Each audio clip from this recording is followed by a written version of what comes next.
حمدا طيبا مباركا فيه كما يحب ربنا ويرضاه. أشهد أن لا إله إلا الله وحده لا شريك له وأشهد أن محمدا عبده ورسوله. اللهم صل وسلم على نبينا وحبيبنا محمد وعلى آله وأصحابه ومن تبعه بإحسان إلى يوم الدين، وبعد، فإن أصدق الحديث كتاب الله وخير الهدى هدى محمد صلى الله عليه وسلم. شر الأمور محدثاتها فإن كل محدثات بدعة وكل بدعة ضلالة وكل ضلالة في النار. Ma'asyiral ikhwah wal akhwat, kaum muslimin dan muslimat yang dirahmati Allah Subhanahu wa taala, pemirsa Najiyah TV dan pendengar setia Radio Pamusuman FM dimanapun antum berada, a'azillahu wa iyyakum jami'an. Kembali kita bersyukur kepada Allah Azza wa Jal yang masih mencurahkan kepada kita hidayah, taufik, kesehatan dan kesempatan hingga pada malam yang berbahagia ini kita kembali hadir dalam kajian yang kita rutinkan.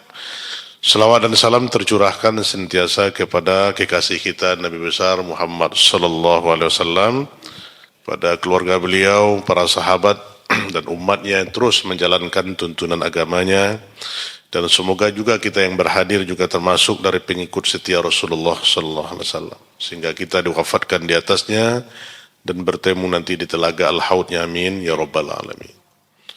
Ikhwati azillakum jami'an, di kajian malam hari ini sebagaimana biasa kita lanjutkan pembahasan di kitab Al-Adabul Islamiyah, yaitu adab-adab seputar yang berkaitan dengan adab-adab Islamiyah yang harus kita ketahui memang sudah kita amalkan, namun ini untuk penyegaran dan pengulangan kita mulai dari adab yang ringan, yaitu adab istiqaus, adab bangun tidur, kemudian setelah itu kita adab buang hajat. Ya. Kita masih lanjutkan adab buang hajat yang berkaitan dengan adab-adab yang diajarkan oleh baginda Rasul Sallallahu Alaihi Wasallam, yang mestinya kita praktekkan dalam kehidupan kita sehari-hari. Ya, kalau kita sudah mengikrarkan kita mengikut sunnah Rasul Sallallahu Alaihi Wasallam, maka semua aspek, semua kehidupan, semua yang dituntunkan oleh Rasulullah Sallallahu Alaihi Wasallam itu harus kita amalkan, dan dengan ilmu, dengan dalil. Maka begitulah mulianya agama kita. Mana Rasulullah Sallallahu Alaihi Wasallam tidaklah pernah beliau meninggalkan perkara-perkara yang besar, apalagi berkaitan dengan akidah, tauhid, keimanan, manhaj, bahkan masalah-masalah ringan yang sepele anggapan kita pun tidak luput dari pengajaran Rasulullah Sallallahu Alaihi Wasallam. Inilah mulianya, kesempurnaan agama kita yang mulia ini. Kalau kita telusuri, kita pelajari terus, terasa sedikit ilmu yang baru kita miliki dalam Islam ini. Maka kita jangan puaskan diri kita, jangan cukupkan diri kita dengan ilmu yang kita miliki.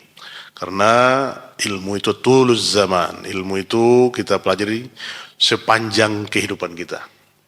Minal mihbarah ilal makbarah, ya, dari tinta itu sampai kepada kuburan. Nah, disinilah pentingnya kita terus menuntut ilmu. Dengan ilmu kita akan beradab, dan adab yang paling tinggi itu adalah yang diajarkan berdasarkan ilmu dari Rasulullah Sallallahu Alaihi Wasallam. Telah berlalu pembahasan di adab hajah, adab buang hajat ini di 3 poin yang kita bahas pada pertemuan sebelumnya. Masih ada yang ingat adab yang pertama? Nah, ada Sumargono? Antum masih ingat adab yang pertama? Ada apa? Tidak, adab buang hajat yang pertama yang kita pelajari. Ada 3 poin yang kita bahas pada minggu kemarin itu. Ada yang ingat? Lupa ya.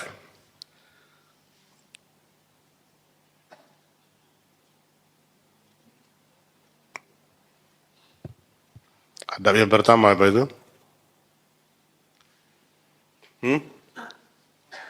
Ada 3 yang kita bahas pada pertemuan sebelumnya. Yang pertama, apa? Itu yang poin 2.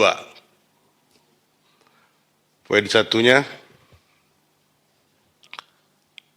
adalah al-adab az-zikru inda dukhulil khala, ya. Zikir masuk ke dalam WC, kamar mandi, toilet. Yang sudah kita hafalkan itu doanya, semuanya, dengan masuk adab dengan kaki kiri dan dengan baca doa. Yang kedua, tidak boleh membelakangi atau menghadap kiblat. Di sini ada 2. Ada dibolehkan dan tidak dibolehkan. Di mana dibolehkan dan di mana tidak dibolehkan menghadap dan membelakangi kiblat.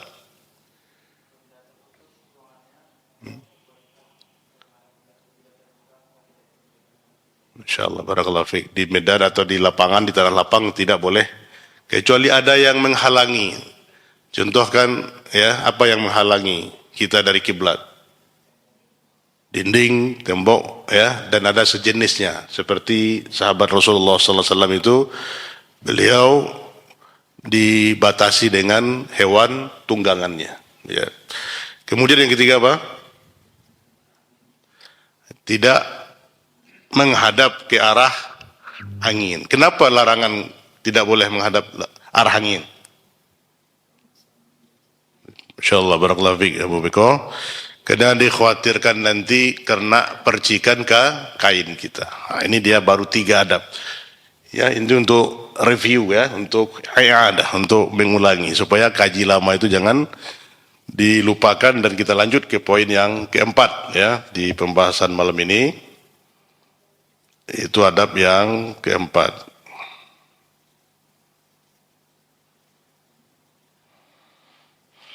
Adab yang keempat adalah ikhwah sekalian yang dimuliakan Allah, tarkul takallum bidzikri au bighairihi athna'i qada'il hajah. Apa itu?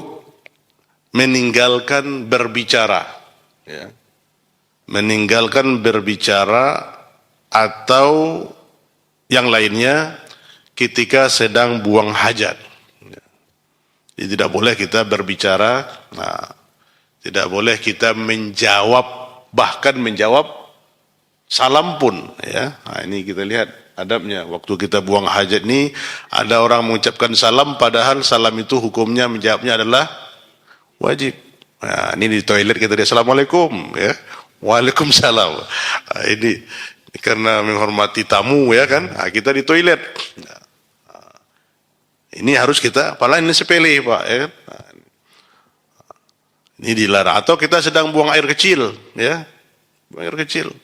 Ada orang ucapkan salam, kemudian kita jawab, ini dilarang dalam agama. Tidak boleh. Tidak adab yang diajarkan oleh Rasulullah sallallahu alaihi wasallam. Mana dalilnya? Kita lihat. Fa inna hadza manhi'an yu. Karena inilah perbuatan yang dilarang kita untuk melakukannya, yaitu berbicara waktu kita buang hajat. Apakah buang air BAK atau BAB, ya. Buang air kecil atau buang air besar. Diriwayatkan dari Imam Muslim, rawahu Muslim an Ibnu Umar radhiyallahu anhuma, dari Ibnu Umar, semoga Allah meridhai keduanya, anna rajulan, bahwasanya ada seorang laki-laki, sallama ala nabi, dia mengucapkan salam kepada Nabi kita yang mulia sallallahu alaihi wasallam, wa huwa yabulu, padahal Nabi ketika itu sedang kondisi buang air kecil, ya.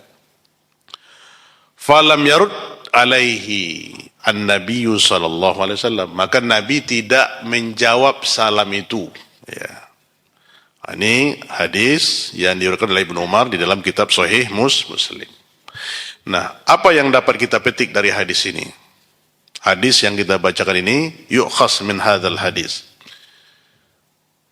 Dalilnya, ya, tentang pelarangan kita tidak boleh berbicara dan menjawab salam waktu kita buang hajat. Istifadah dari hadis ini adalah yang pertama, ada mujawaz zikrullah fi asna'i qada'il hajah. Lianna raddus salam wajibun fil hal. Nah, ini tidak bolehnya kita zikir kepada Allah. Nah, ini pada pertemuan sebelumnya kita telah jelaskan. Mana zikir yang dilarang itu? Tatkala kita sudah dalam toilet, zikir dengan lisan, ya, talaffuz. Adapun di dalam hati maka tidak dilarang. Ya, tidak dilarang dalam hati, tapi tidak boleh diucapkan talaffuz bil lisan. Ya. Jadi dilarang kita berzikir ketika buang hajat li'anna raddas salam wajib fi hal, karena menjawab salam itu sebetulnya hukumnya wajib. Tapi al-mani' huna, ada larangan kita melakukannya, tidak menjawabkan salam karena kita dalam kondisi sedang buang hajat. Nah, ini dia ikhwas sekalian. Falau kana jaiz fi hadhil hal lam yamtani' minhu sallallahu alaihi wasallam. Kalau seandainya ini dibolehkan, ya. Membolehkan apa itu? Menjawab salam. Kalau seandainya ini dibolehkan ini, maka tidak menghalangi Rasulullah sallallahu alaihi wasallam menjawab salam orang ini. Tapi Nabi tidak melakukannya, tidak menjawab salam orang tersebut. Ya, walaupun hukumnya ijabatus salam wajib. Walaupun hukumnya menjawab salam itu adalah hukumnya wajib, tapi ada mani di sini itu penghalang karena kondisinya sedang dalam buang hajat. Nah, ikhwas sekalian Allah. Yang kedua, fihi adamu jawaz kalam mutlaqan. Nah, di dalam hadis ini juga dapat kandungannya adamu jawaz kalam, tidak boleh berbicara secara mutlak. Nah, ini kan apalagi bernyanyi, ya. Dalam toilet dia sedang muhajat bernyanyi, ya. Berbicara tidak boleh, ya. Ada orang berbicara diam, ada orang ada istri kita atau suami atau anak kita, di mana kunci B, gitu ya. Ini contoh, ya. Maka ini tidak boleh dijawab. Ini hukumnya, ya. Nah, ini nanti kita lihat hukum yang terkandung di sini secara mutlak, dilarang secara mutlak untuk kita berbicara. Karena itu tidak ditemukan Rasulullah SAW berbicara secara mutlak dalam buang hajat. Falau kana al-kalam bi ghairi dzikri jaiz. Ya, kalau seandainya berbicara itu selain zikir dibolehkan, lamma sakatan Nabi sallallahu alaihi wasallam, tidak juga Nabi diam, ya. Tapi juga Nabi sallallahu alaihi wasallam diam, tidak berbicara. Li'anna ta'khir al-bayan an waqtil hajah la yajuz, ya. Karena mengakhirkan penjelasan waktu yang dibutuhkan itulah sangat diperlukan, tidak boleh. Jadi kalau ada orang butuh pertanyaan jawaban hari ini semampu kita, ya, maka harus dijelaskan. Jadi tidak boleh kita menyembunyikan ilmu. Man suila an ilmin fakatamahu uljima bilijamin minan nari yaumul qiyamah. Ya, barang siapa yang ditanya tentang suatu ilmu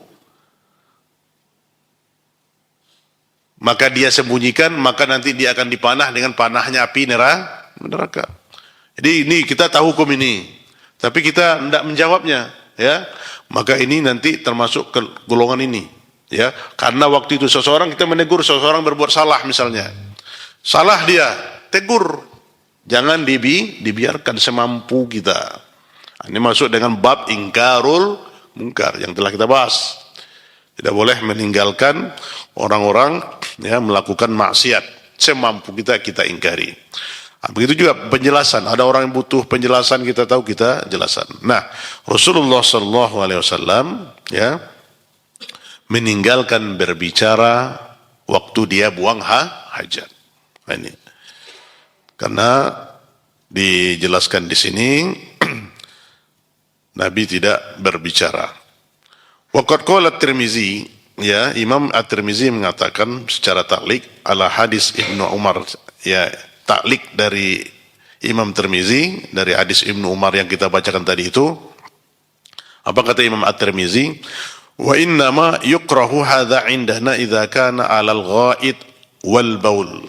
Nah, kata Imam At-Tirmizi, katanya yang dilarang oleh Rasulullah SAW dalam hadis Ibnu Umar di atas itu adalah yang dibenci, yang tidak disukai menurut pendapat ini itu adalah tatkala dia buang air besar atau buang air kecil berada dalam kamar mandi. Nah, kalau seandainya dia dalam kamar mandi, dia tidak buang hajat, tidak pula dalam posisi buang air kecil, boleh tidak dia berbicara? Nah, ini hukumnya nanti kita lihat ya. Nah, ini pelarangan ini kata Imam At-Tirmizi adalah waktu kondisi dia sedang buang hajat tersebut. Ini kata Imam At-Tirmizi secara mutlak. Nah, telah ditafsirkan oleh sebagian ahlul ilmi. Waqad fassara ba'dul ahlul ilmi, telah ditafsirkan oleh sebagian ahlul ilmi, yakni law annahu fil khala wa yatawadda mathalan yajuzu lahu an yarud. Nah, ini pahamnya ya. Argumentasi dari Imam At-Tirmizi tadi. Dan ditafsirkan, dijelaskan oleh sebagian ahlul ilmi bahwasanya kalau seandainya dia berada di kamar mandi, ya, berada dia di dalam kamar mandi, wa yatawadda, dia berwuduk, ya, maka boleh baginya untuk menjawab salam itu.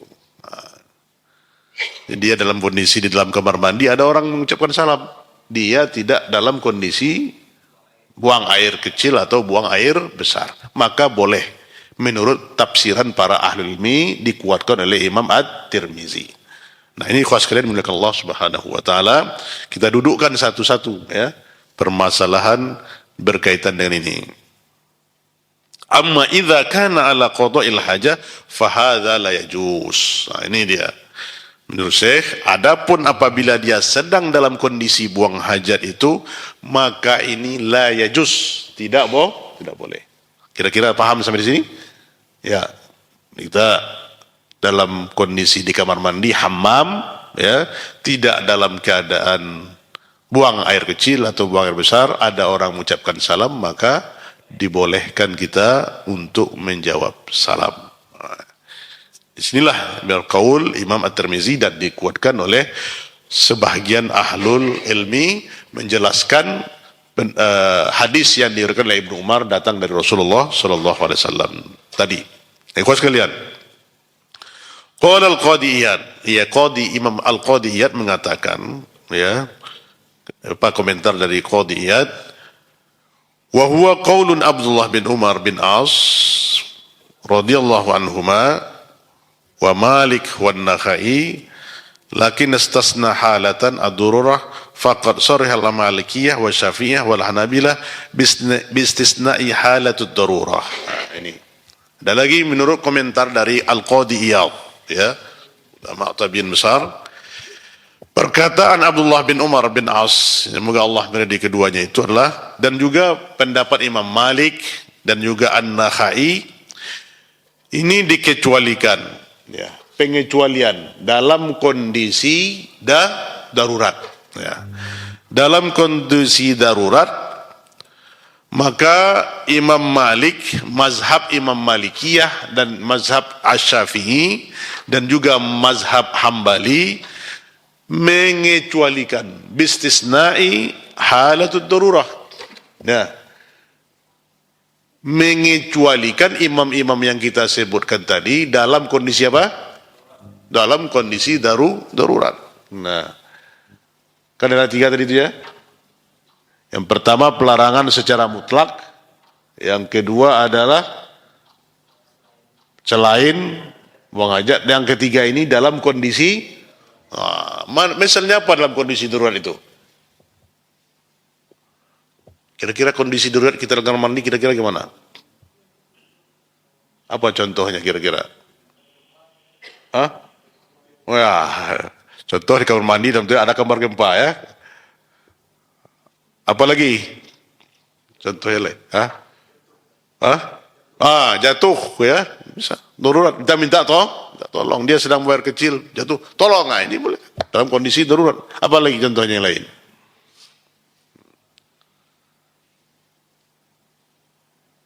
Datang sesuatu yang menakutkan dia. Contohnya apa? Hah? Datang ular ke dekat toilet itu, ya kan? Ya.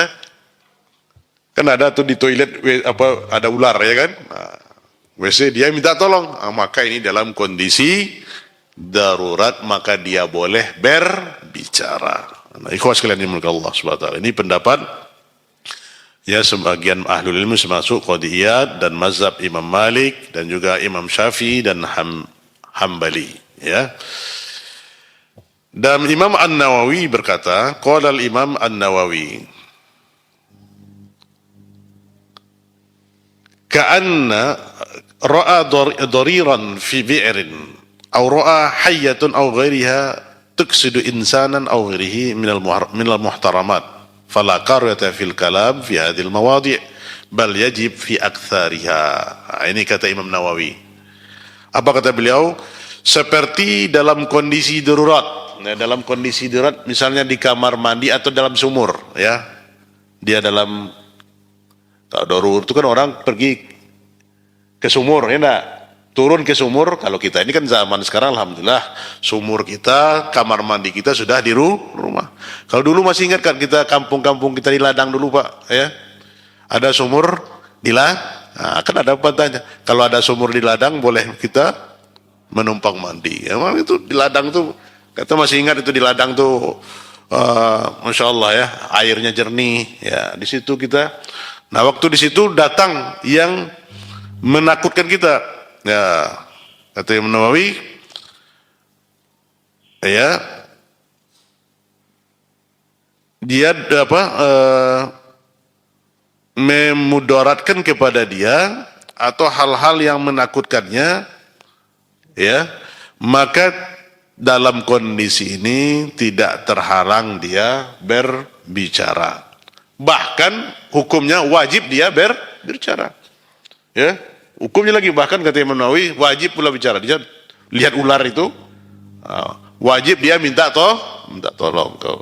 Nah ini dia kondisi ya yang akan membinasakan dirinya atau mencelakakan dia. Maka dia boleh berbicara. Kemudian ikhwas sekalian Allah, qala Al-Qalyubi. Ya, Al-Qalyubi, Imam Al-Qalyubi mengatakan yajibu lid-darurati wa yatadarrab lil hajah. Wa yadub lil hajah. Ini dia. Wajib dalam kondisi darurat. Nah, dalam kondisi darurat dia wajib berbicara. Dan disunnahkan dalam kebutuhan. Nah, betul dia. Beda enggak dia dalam kondisi darurat dengan hajat ada kebutuhan. Nah, maksudnya masih bisa dia tangguhkan untuk tidak berbicara. Dalam kondisi ini dia hukumnya sunnah. Yandub. Artinya lebih baik dia meninggalkan.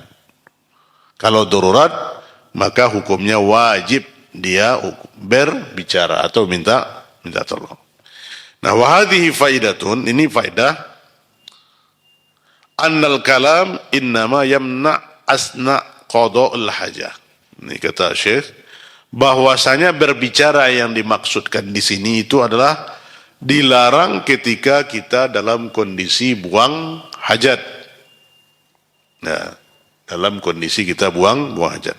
Amal kalam asna wujudul insan fil hammam li ghairihi qadul hajah fala ba'sa bihi. Ya. Adapun berbicara ketika ya manusia atau seorang insan itu berada di hammam tidak dalam kondisi buang hajat, maka tidak mengapa dia berbicara. Ini khulasah ya, kesimpulan yang disebutkan ini bahwasanya yang dilarang kita berbicara itu tatkala kita buang hajat. Adapun kita dalam posisi berada di dalam hammam, tidak dalam kondisi buang hajat, maka tidak mengapa kita berbicara di dalamnya. Wa fil hadis dilalatun ala annal muslim fi hadhil halah la yasasiku jawaban. Ya, dalam hadis ini ada dalil yang menunjukkan bahwasanya seorang muslim dalam kondisi ini tidak ya berhak dia beri jawaban. Kalau dia ada orang mengucapkan salam, ya, maka tidak berhak dia untuk mengucapkan salam, ya. Karena apa? Karena dia dalam kondisi dalam buang hajat. Wa hadza muttafaqun alaihi bainal ulama. Ini adalah sepakat di kalangan para ulama, ya. Jadi di dalam hadis ini sepakat para ahli ilmu, para ulama, tidak boleh kita menjawab salam ketika kita dalam kondisi buang hajat. Bal qalu yakrah an yusallim alal mustaghil bi qadil hajah al baul awil ghaid. Tapi dibenci dia, ya. Dibenci dia mengucapkan salam. Terapa?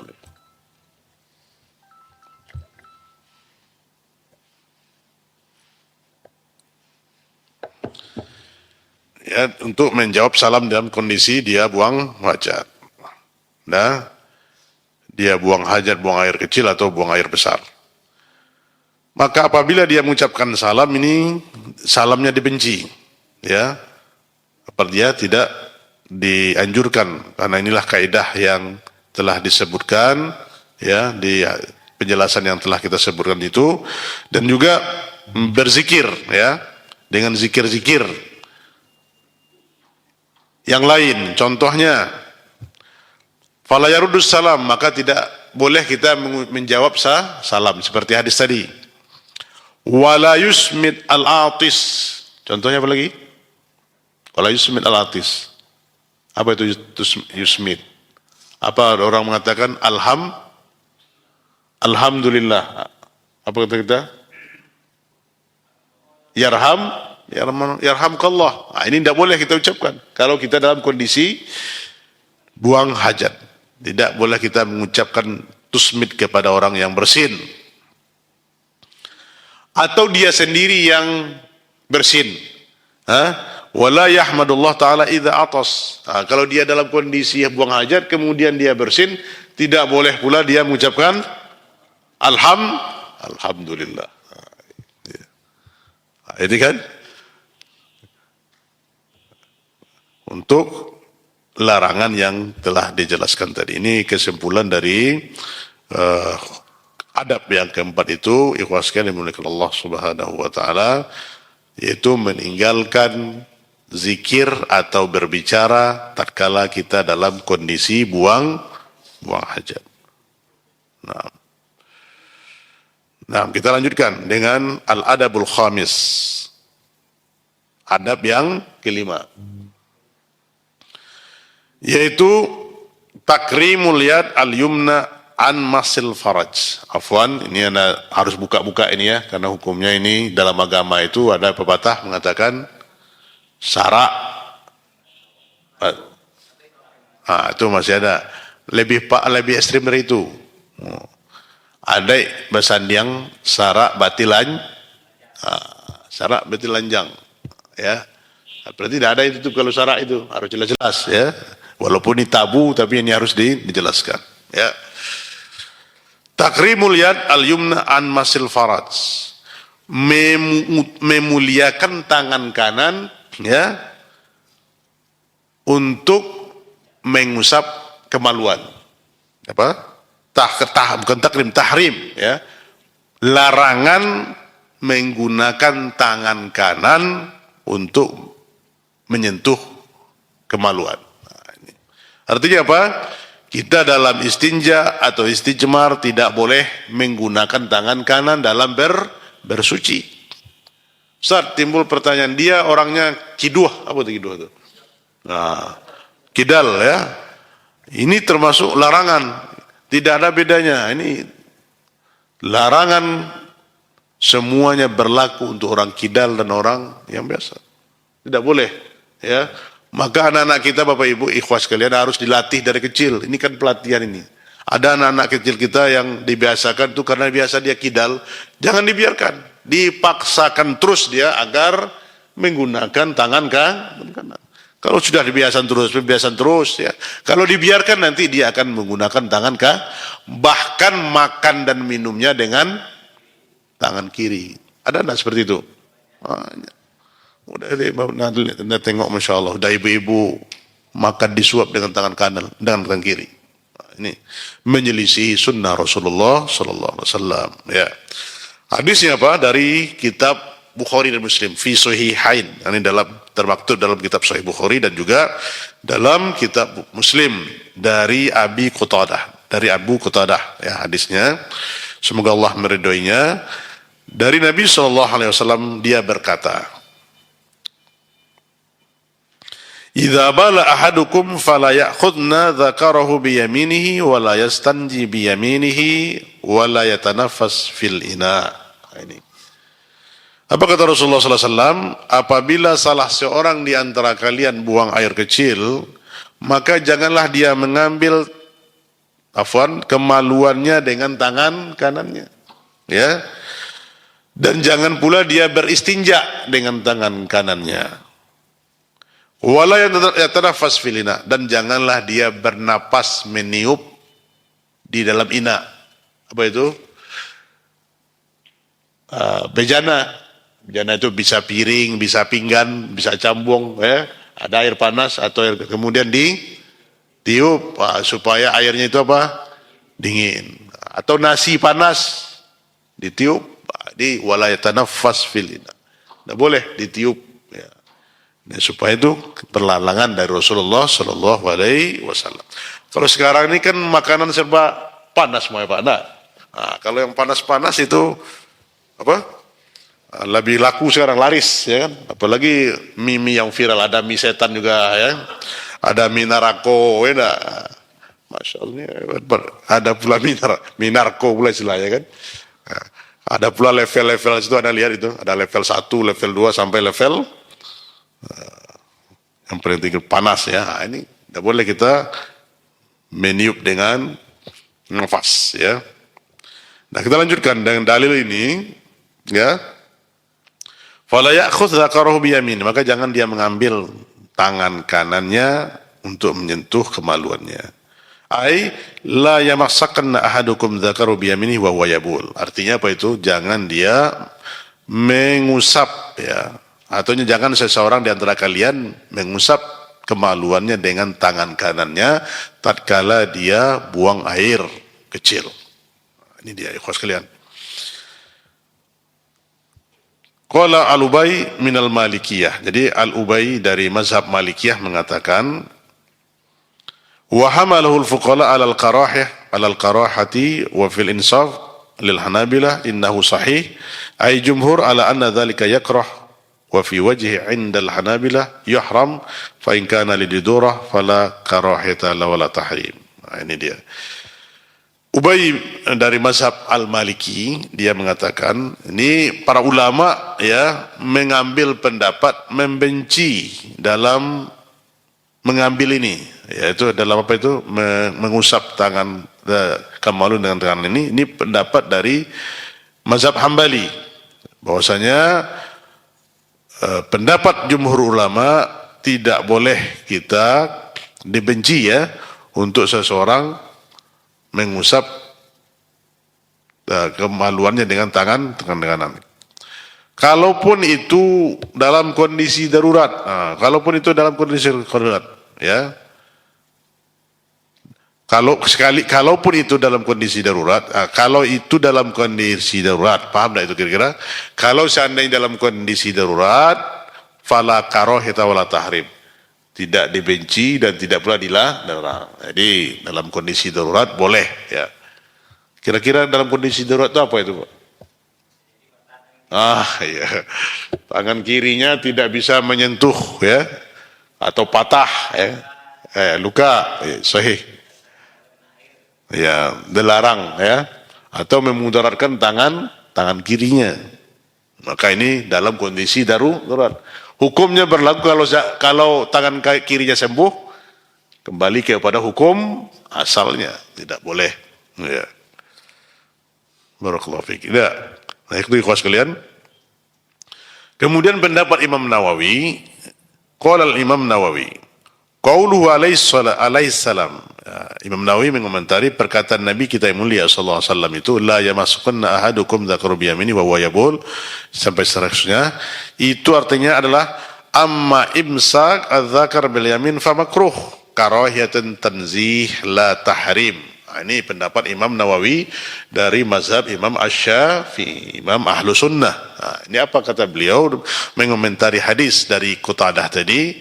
Perkataan Imam Nawawi adalah mengomentari hadis itu, amma imsak dzakar bil yamin fa makruh. Adapun menyentuh, mengusap tangan zakar, atau kemaluan dengan tangan kanan itu hukumnya makruh. Ya, hukumnya makruh. Karahatan tanzih, ya, yaitu yang dilarang, ya, dalam level sangat dilarang, tapi tidak jatuh kepada perbuatan haram. Itu dia pendapat Imam Nawawi, tidak jatuh pelarangan itu kepada perbuatan yang diharamkan. Nah itu dia. Nah itu ikhwas sekalian, menurut Allah Subhanahu wa taala. Poin yang berapa tadi? Kita lanjut kepada poin yang ke-6, al-adabus sadis. Adab yang ke-6 adalah adamul istinja bil yamin. Tidak dibolehkan istinja dengan tangan kanan. Sama dengan tadi, ya. Itu dilarang untuk menyentuh dengan tangan kanan, dan ini istinja. Istinja itu dengan bersuci, ya. Bersuci bisa dengan air, bisa dengan batu. Bisa dengan apa lagi? Tisu, bisa dengan daun-daun. Yang terlarang hanya dua, tidak boleh. Apa itu? Tulang dengan kotoran hewan, kotoran unta. Kenapa dilarang dengan dua ini? Kita untuk tindak istinja dengannya, karena keduanya termasuk makanan saudara kita. Siapa saudara kita itu adalah dalam golongan jin. Ya.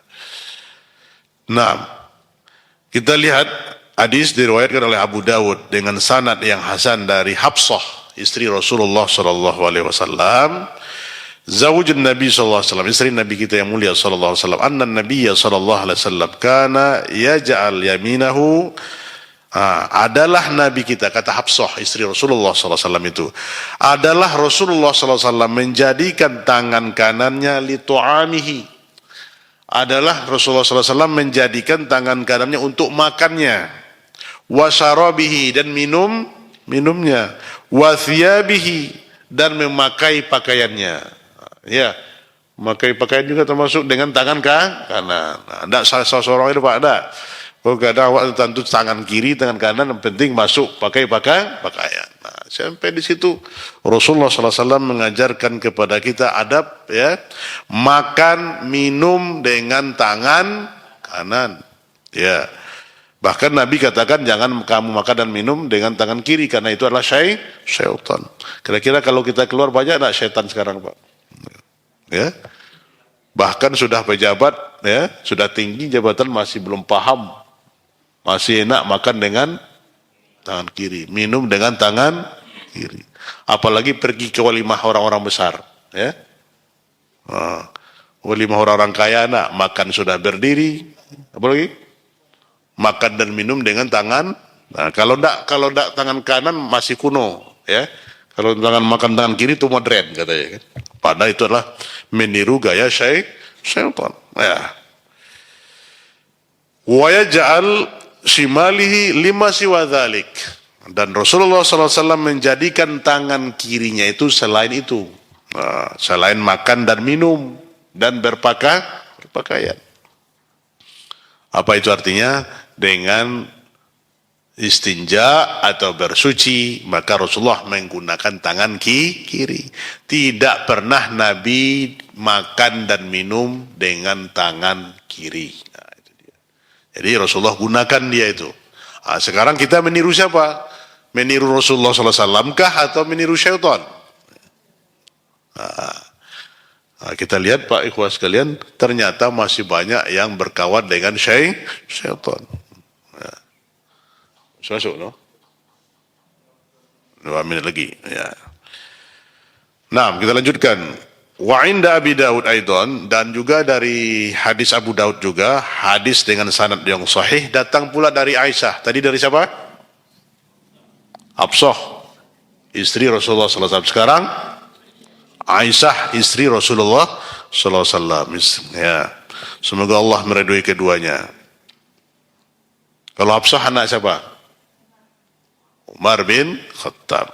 Kalau Aisyah anaknya Abu Bakar. Jadi Rasulullah itu mertuanya sahabat sejatinya, ya nah? Abu Bakar dan Umar mertuanya Rasulullah Sallallahu Alaihi Wasallam. Akur-akur saja Pak. Nah, ya. Kalau sekarang yang susah gitu ya. Ya baik. Karena jauh dari sunnah Rasulullah Sallallahu Alaihi Wasallam. Ya ibu-ibu dan para akhwat sekalian mulai Allah, ini dia. Qalat Aisyah berkata, kanat Rasulullah sallallahu alaihi wasallam adalah nabi kita yang mulia sallallahu alaihi wasallam al-yumna lit-tahurah wa ta'am wa kanat yadahu al-yusra lil khalaihi wa ma kana min adza. Ini kata Aisyah lebih menguatkan lagi perkataan Hafsah tadi. Ya. Dikatakan lagi oleh Aisyah ummuna ummahatul mukminin adalah Rasulullah sallallahu alaihi wasallam menggunakan tangan kanannya untuk bersuci, ya, dan untuk makan, dan adalah tangan kanannya dia gunakan untuk khala, ya, di kamar mandi atau toilet, ya, untuk membersihkan yang kotor, membersihkan yang kotor. Itu kata Aisyah radhiyallahu taala anha. Baik, ikhwah sekalian dimuliakan Allah, kita lanjutkan. Hadis yang ketiga, rawah Muslim fi sahihi an Salman, ya, diriwayatkan juga dari Imam Muslim dalam kitab sahihnya dari Salman Al-Farisi, dia berkata, laqad nahana Rasulullah sallallahu alaihi wasallam an nastaqbilal qiblah li ghaid au baul au nastanji bil yamin. Dari hadis Salman ini Rasulullah sallallahu alaihi wasallam, Salman mengatakan, laqad nahana Rasulullah, sungguh Nabi kita yang mulia telah melarang kita. Rasulullah sallallahu alaihi wasallam telah melarang kita an nastaqbilal qiblah li ghaid, itu untuk menghadap kiblat ketika kita buang hajat atau buang air besar atau buang air kecil, au baul. Nah, ini telah kita jelaskan pada pertemuan sebelumnya tentang adab-adabnya. Au nastanji bil yamin, ini pembahasan kita, atau berinstinja dengan tangan kanan, ya. Beristinja dengan tangan kanan. Nah, fahadha kulluhu yadullu ala tanzil yad al-yumna alal istinja. Ini adalah semua dalil. Ketiga hadis ini menunjukkan, ya, agar menghindari, menjauhi tangan kanan dalam beristinja. Nah, jadi kita tidak boleh, apakah istinja dengan air, dengan batu, dengan yang sejenisnya, maka tidak boleh kita menggunakan tangan kanan, dan wajib tangan kiri. Nah, ada beberapa faedah dari hadis ini. Ketiga hadis ini, ikhwas sekalian Allah Subhanahu wa taala, wa fil hadis fawaid. Faedah-faedahnya. Yang pertama, faedahnya adalah fadilatul yad al-yumna 'alal yadil yusra. Apa itu? Keutamaan tangan kanan dari tangan kiri. Kan sama-sama ciptaan Allah Subhanahu wa taala itu. Tapi ada keutamannya. Sama dengan tangan di atas lebih baik daripada tangan al-yadul ulya khairun min yadis supla. Nah, tangan di atas lebih baik daripada tangan, bukan tangan yang di atas maksudnya itu ya, karena pula tangan di atas itu ya Pak. Tangan di atas itu adalah tangan yang memberi, daripada tangan minta. Nah, di sini adalah ada kelebihan. Ya, ciptaan Allah itu satu sama lain. Maaf, seperti juga ar-rijalu qawwamuna 'alan nisa. Laki-laki itu adalah pemimpin bagi kaum wanita. Nah, jadi ada di antara makhluk Allah itu adalah Allah, ada yang Allah tinggikan ya, derajatnya, seperti Allah tinggikan derajatnya orang berilmu. Seperti Allah tinggikan orang yang mengetahui daripada orang yang tidak mengetahui. Qul hal yastawil ladzina ya'lamuna wal ladzina la ya'lamun. Nah, ini. Jadi situ ya kelebihan ya dari sebagian makhluk Allah ini sesuai dengan tobakotnya, ya, sesuai dengan tingkatan-tingkatannya, ya. Inilah Maka Allah memuliakan tangan kanan. Dan bahkan dalam kitab Hukum Tauhid, ya, bahwasanya Allah itu hanya memiliki tangan, Allah itu hanya memiliki tangan kanan. Ini harus kita imani. Kalau begitu Allah tidak punya tangan kiri. Jangan ditafsirkan, ditakwilkan. Allah memiliki tangan kanan. Tidak boleh dibayangkan Allah dengan makhluk laisa kamitslihi syai'un. Kita imani di sini. Ya. Jadi itu keutamaan. Maka hendaklah kita menggunakan tangan kanan dalam sesuatu. Mengambil harus dengan tangan kanan, menunjuk dengan tangan. Jangan mempersilahkan orang dengan tangan kiri. Ini tangan syaitan, ya.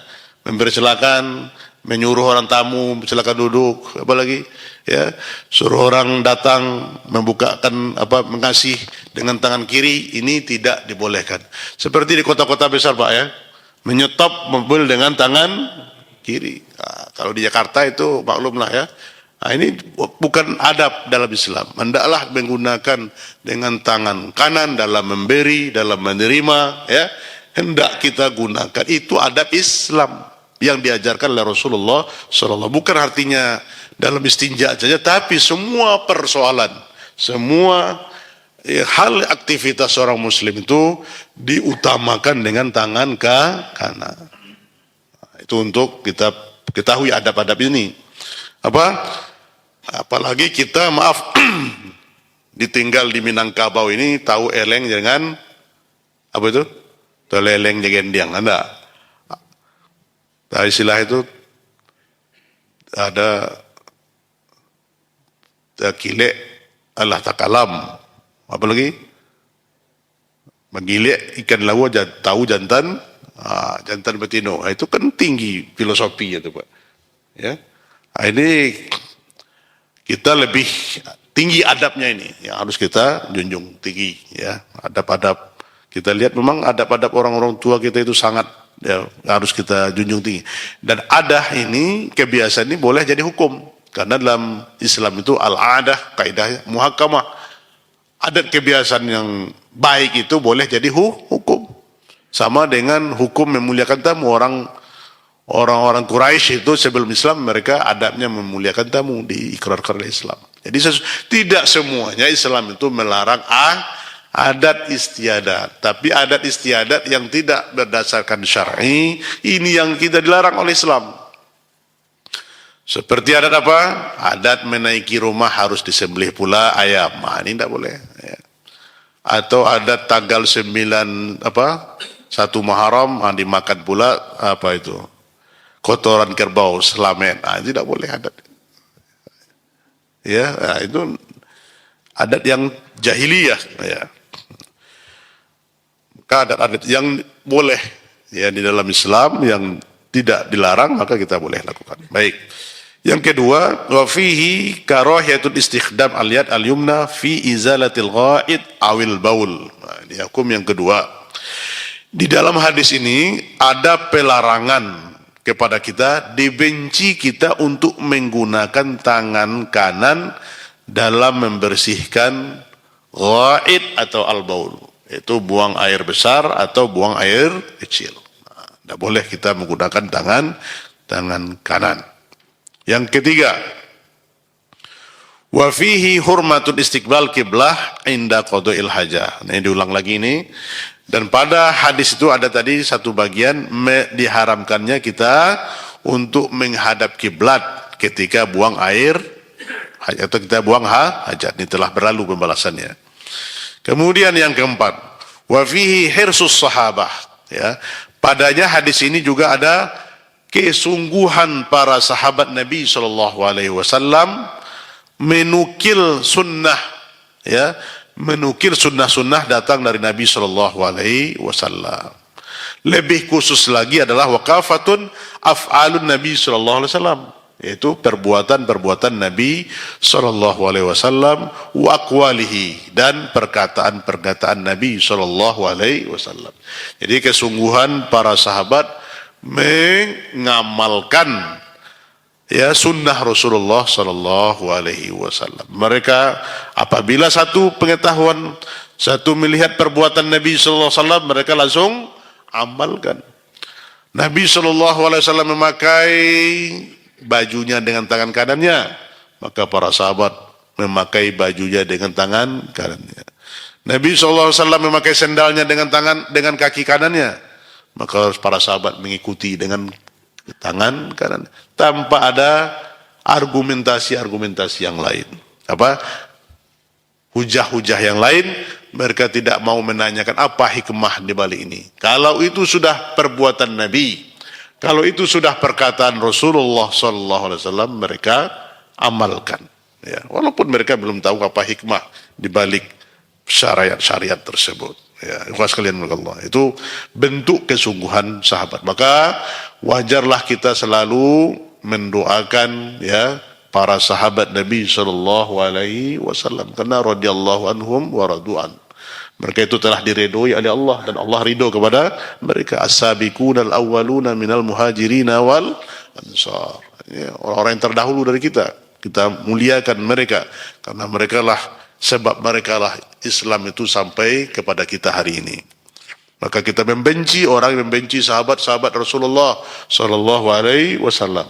Kita melaknat orang-orang yang melaknat sahabat-sahabat Nabi sallallahu alaihi wasallam, ya. Berarti orang melaknat Rasulullah sallallahu alaihi wasallam, sahabat Nabi sallallahu alaihi wasallam. Hari ini masih banyak ikhwas sekalian, ya, mencaci maki Aisyah radhiyallahu anha, mencaci maki sahabat Nabi yang hadir dalam perang Badar. Nah, ini akidah yang menyimpang dari ahlu sunnah wal jamaah.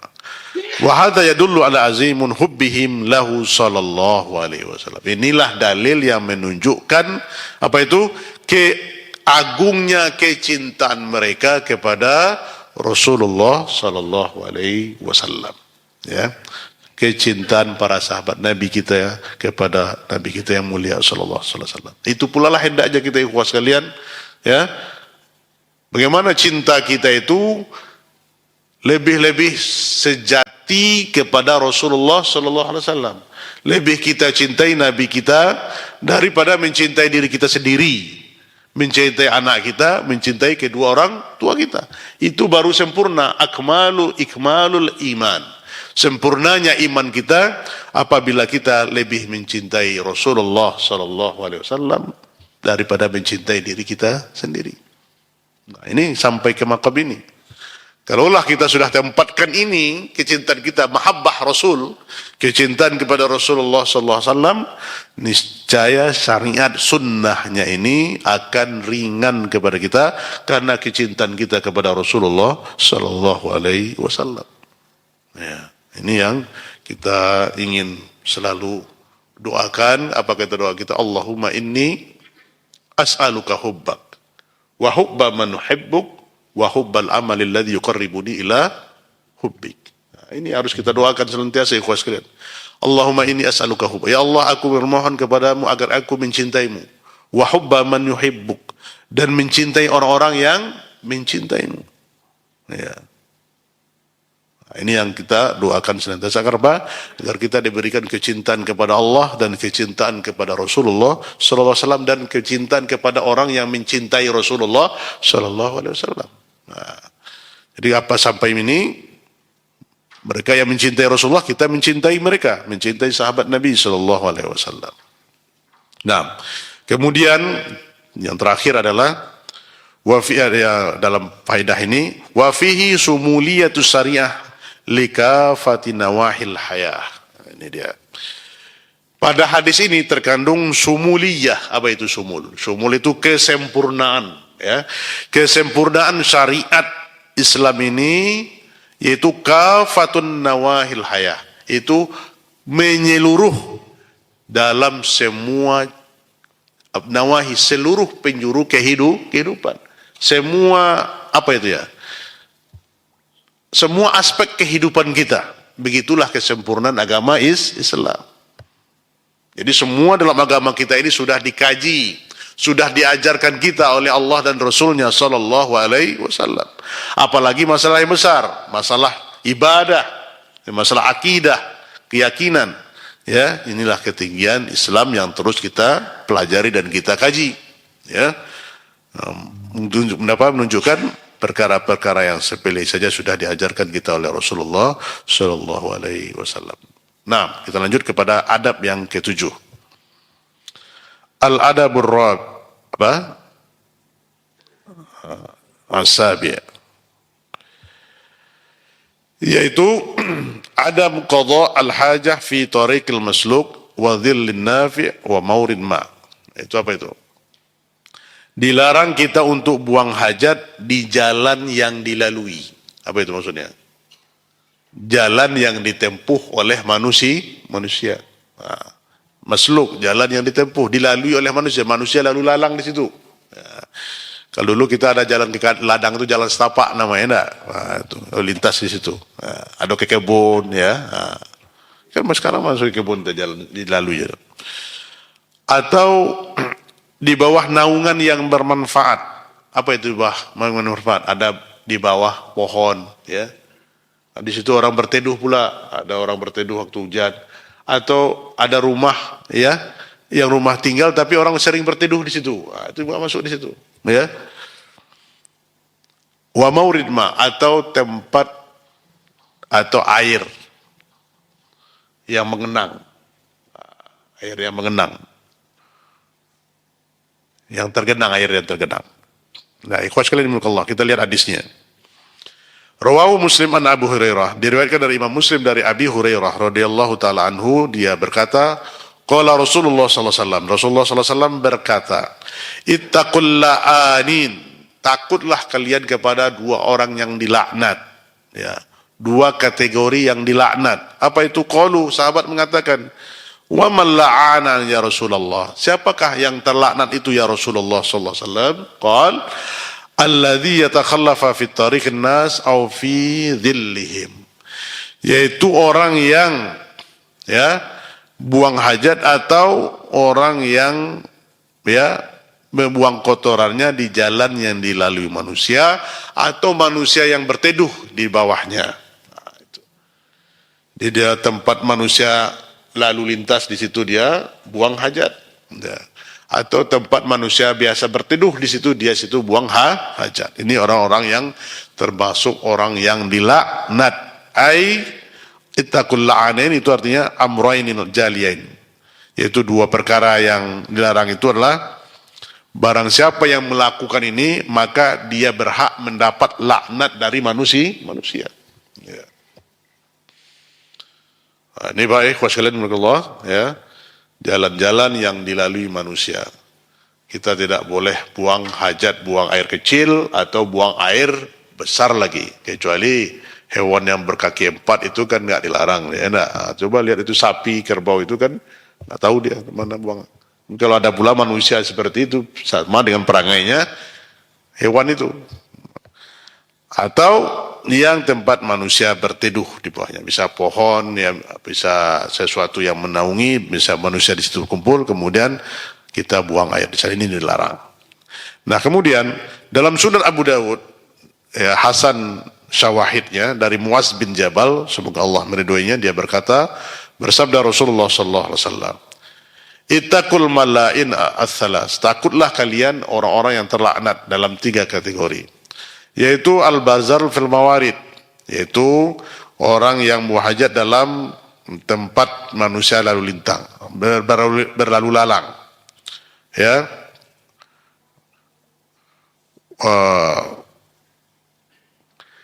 Al-mawarid di sini yaitu tempat manusia mengambil sumber air di situ. Mengambil mawarid, yaitu sumber yang manusia mengambil air di sana. Ya, mawaridin nas. Atau qari'ut thariq, atau tempat manusia lalu lalang di situ. Yang dia apalagi manusia di situ yaqru bil aqdam, yamshi ala aqdam. Mereka jalan kaki. Terkadang jalan kakinya tanpa trompa lagi, ya enggak? Kan kita kayak apa? Tanpa sandal, tanpa sepatu. Atau wazil, atau tempat manusia berlindung. Nah, di sini ikhwas sekalian. Jadi dimaksud al-murad bizil huna, yang dimaksud dengan zil di sini adalah tempat manusia berteduh, sebagai tempat ya duduk juga, duduk di sana. Dan tidak semua tempat, walaisa kullu zil yuhram al-qu'ud au qada al-hajah tahtahu. Tidak pula sesuatu tidak pula semua yang berlindung itu diharamkan, ya. Misalnya ya tidak manusia biasa di sana untuk berlindung, ya, walaupun itu tampak kita bisa berteduh, tapi manusia tidak ada berlindung di sana, maka ini tidak mengapa. Nah, ikhwah sekalian dimulakan Allah Subhanahu wa taala, ini kita ambil faedah, ada 4 faedah dari hadis ini, 2 hadis ini. Yustafadu min hadzal hadis. Yang pertama, qada'ul hajah fi turukin nas wa diddu lima fihi udhiyal muslimin ya tanzif man yamurru bihi, ya, yaitu buang hajat di jalan-jalan manusia yang dilalui oleh manusia, ya, itu adalah akan memberi akan membuat sesuatu yang mencelakakan atau menghinakan kaum muslimin, atau membuat kaum muslimin merasa tidak baik, atau terkena dengan najis, ya, menyusahkan kaum muslimin dalam membersihkannya, ya, artinya atau dia dengan dari kotoran yang menempel atau yang ada di jalan tadi, itu akan menyusahkan kaum muslimin. Misalnya dia buang hajat, buang air besar lah di jalan umum, ya, Masya Allah. Ini akan mengganggu kaum muslimin. Maka kita tidak boleh mengganggu saudara-saudara kita muslim, apalagi manusia yang berlalu lalang di jalan-jalan tersebut. Ya. Sama juga dengan jalan-jalan umum, ya. Maka ini hendaknya kita hati-hati, ikhwah sekalian, apalagi di tengah-tengah masyarakat yang tidak ada rasa malu, ya. Setelah turun dari bus di keramaian, berani buang air kecil, ya, di keramaian, ya. Ini masih kita lihat hanya, ya, di tempat yang lapang itu dia. Nah, kemudian yang kedua adalah,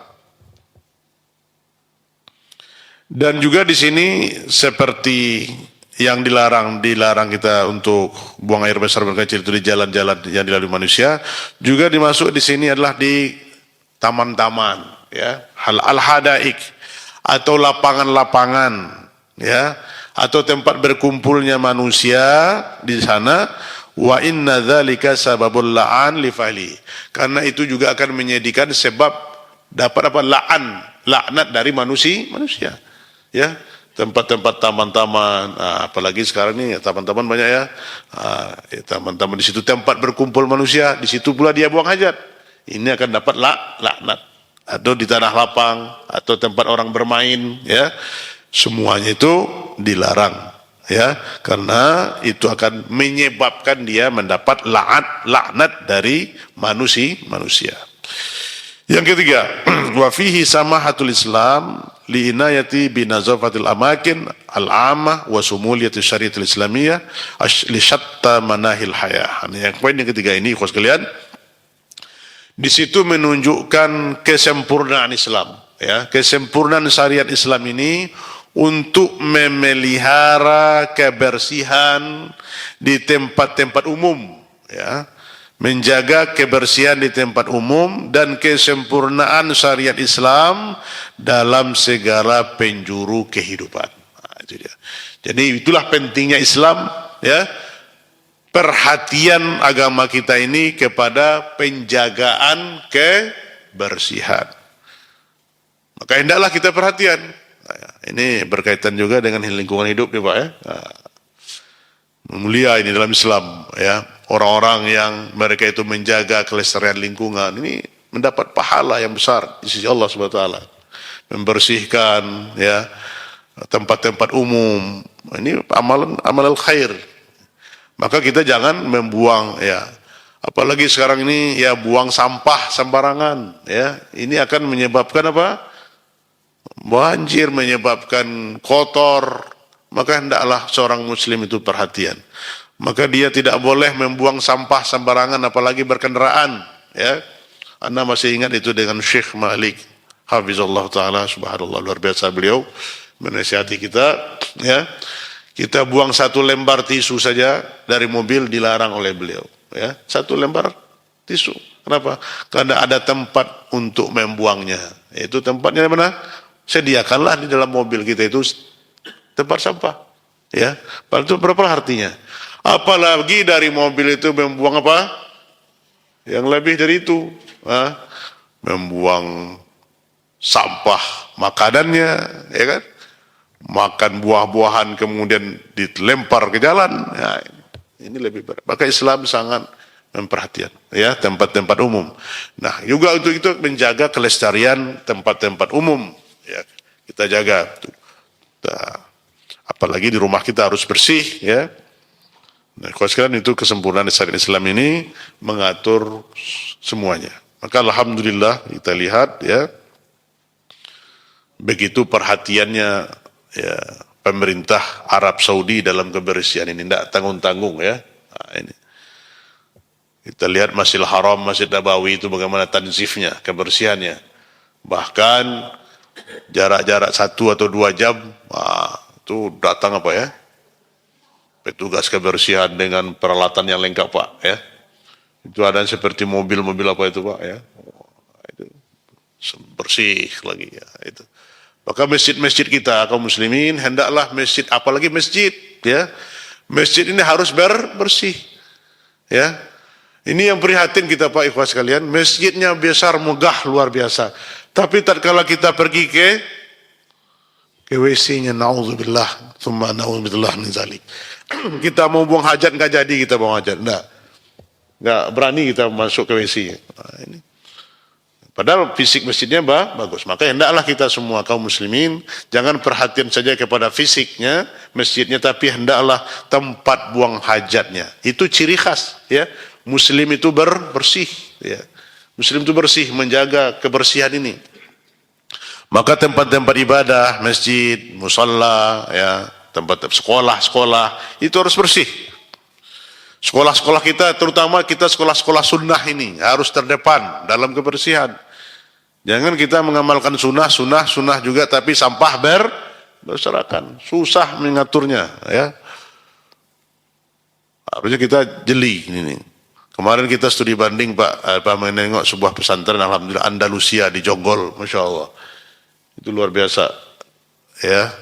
Dan bangunannya sederhana, tapi kebersihannya, penataan lingkungannya yang sangat kita masih butuh ini perjuangan. Maka di lingkungan kita, masya Allah, ini kita terus sampaikan kepada kepala-kepala unit, ya, agar menjaga kebersihan. Memang tidak apa-apa lah, Pak, berbuih air liur kita, ya.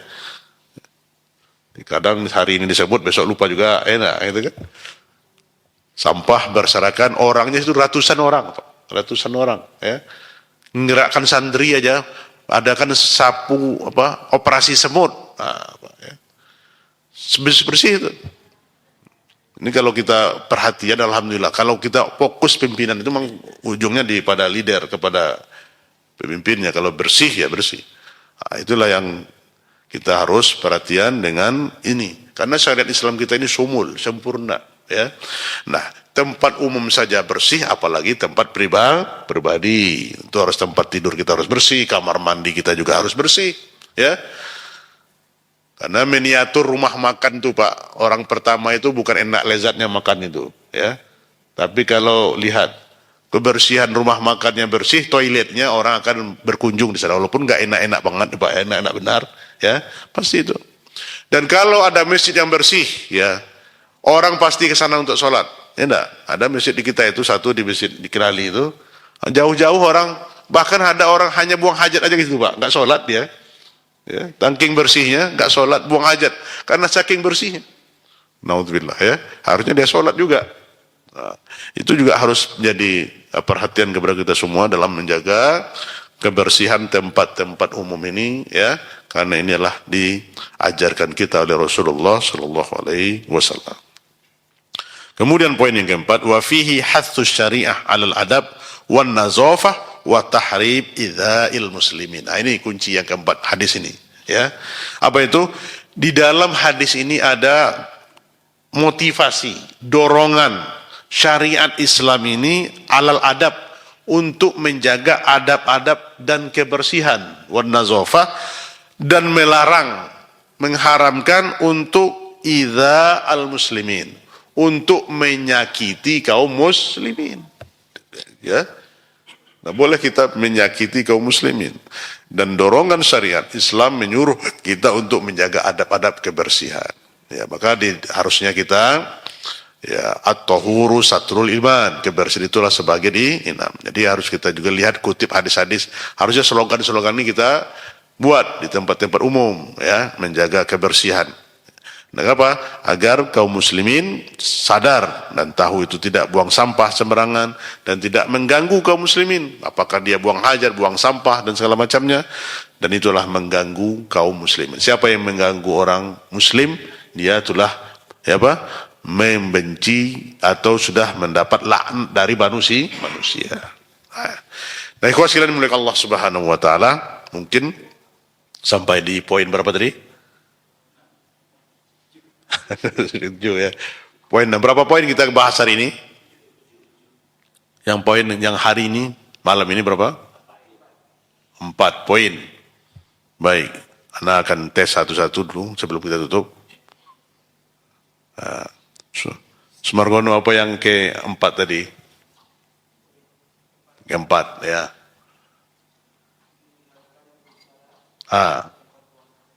Meninggalkan kita berbicara dalam buang hajat. Ada hadis yang dari siapa tadi itu?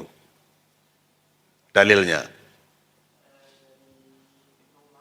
Ibnu Umar radhiyallahu taala anhuma, masyaallah, tabarakallah, barakallahu fik, ya.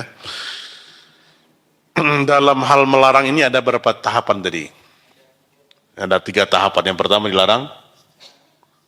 dilarang secara mutlak, artinya tidak boleh sama sekali hatta menjawab salam. Yang kedua,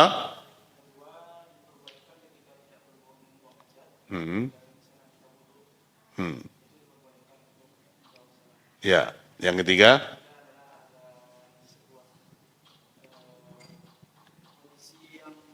kondisi yang darurat. Barakallahu fiik, jazakallah khair, atsabakumullah ajran. Baik, di poin yang kelima tadi kita membahas apa? Siapa yang bisa? Ummahat dulu, ya. Larangan, ya, dalam larangan tangan kanan untuk melarang tangan kanan dalam untuk menyentuh kemaluan. Nah, di situ dia, ya. Hadisnya dari siapa tadi, Bu? Riwayat siapa? Abu Qatadah, ya, hadis Abu Qatadah. Baik.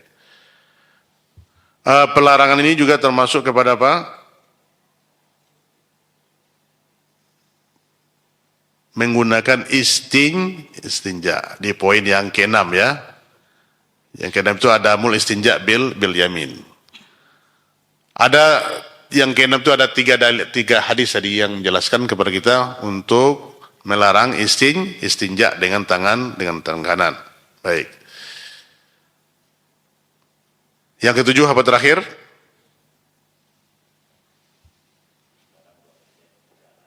Di jalan dilarang kita buang hajat di jalan yang dilalui manusia. Kemudian di tempat berteduh, ya manusia berteduh di bawahnya. Termasuk di sini apa? Air yang tergenang, kemudian juga tempat-tempat umum dan juga tempat yang dilalui oleh kebanyakan manusia. Baik, ikhwas sekalian. Sebutkan 3 di antara faedah yang poin yang ke-7 ini. Siapa yang bisa mengulangi? Bahasa kita saja.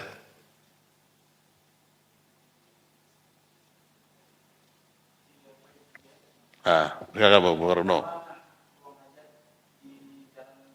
Hmm.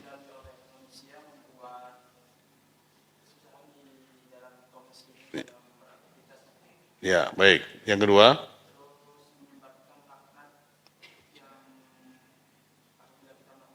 menyebabkan laknat dari manusia. Khair. Kemudian yang ketiga,